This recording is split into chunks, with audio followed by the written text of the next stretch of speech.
Nous arrivons au grand format du week-end. Il est signé Bemba Sibi. Il aborde la réélecture de la loi portant sur la protection des voies publiques par le Conseil national de la transition. Une réélecture qui va surtout faciliter l'application de cette loi en parlant des coûts de réparation des dommages causés sur la voie publique. En d'autres termes, qui casse des infrastructures dans l'emprise de la route, les répare, oui, paie les dégâts. Suivons ensemble. Pour faciliter l'application de la loi 06029 du 29 juin 2006 sur la protection des voies publiques, le Conseil national de transition vient de procéder à sa rélecture. Précisément, l'article 17 de la loi qui porte sur les coûts de réparation des dommages causés aux infrastructures de l'emprise de la voie publique. J'ai trouvé que la méthode de calcul qui était prévue était inappropriée parce que la méthode de calcul renvoyait à une méthode comptable.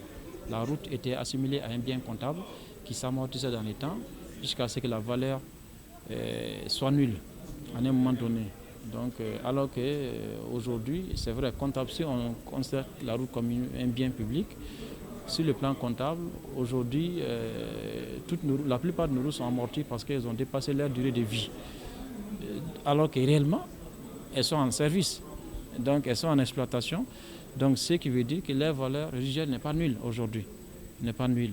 Donc, ce qui fait que cette disposition était inopérante. On a voulu corriger ça, en l'occurrence à l'article 17 de cette loi, et qui faisait en sorte qu'on enlève le deuxième alinéa qui fait allusion à ça.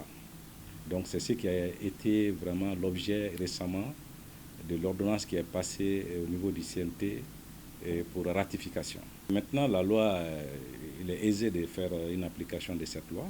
La loi existe et elle est applicable. Et le champ d'application de cette loi englobe la route, les caniveaux, les trottoirs, les dispositifs de signalisation et d'éclairage public, les plantes et arbres d'ornement. La liste est longue et les contrevenants s'exposent à des sanctions. L'atteinte à la voie publique, c'est souvent le quotidien des populations.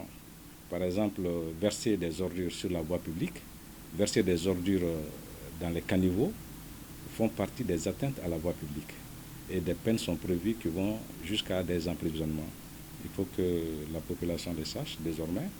Les amendes vont de 20 000 à 200 000 francs CFA et les peines de 11 jours à 6 mois d'emprisonnement. Cette loi adoptée depuis 2006 est pourtant bien accueillie par les usagers de la route que nous avons interrogés sur le sujet.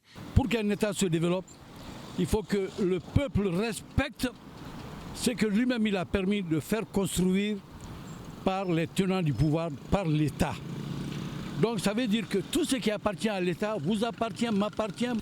Les gens doivent respecter la loi parce que c'est une très bonne décision en fait. Il faut tenir tout ça. Je pense que c'est une bonne loi, car elle va amener les conducteurs à plus de prudence dans la conduite.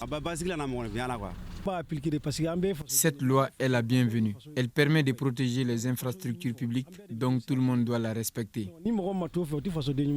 L'application de cette loi devra donc permettre de renforcer le civisme dans la conduite. C'est là pour éviter de tomber sous le coup de sanctions en cas de dommages causés. C'est là tout le sens de cette disposition législative. Inciter à la prudence, sinon l'amende peut être salée, car dorénavant, qui casse paie.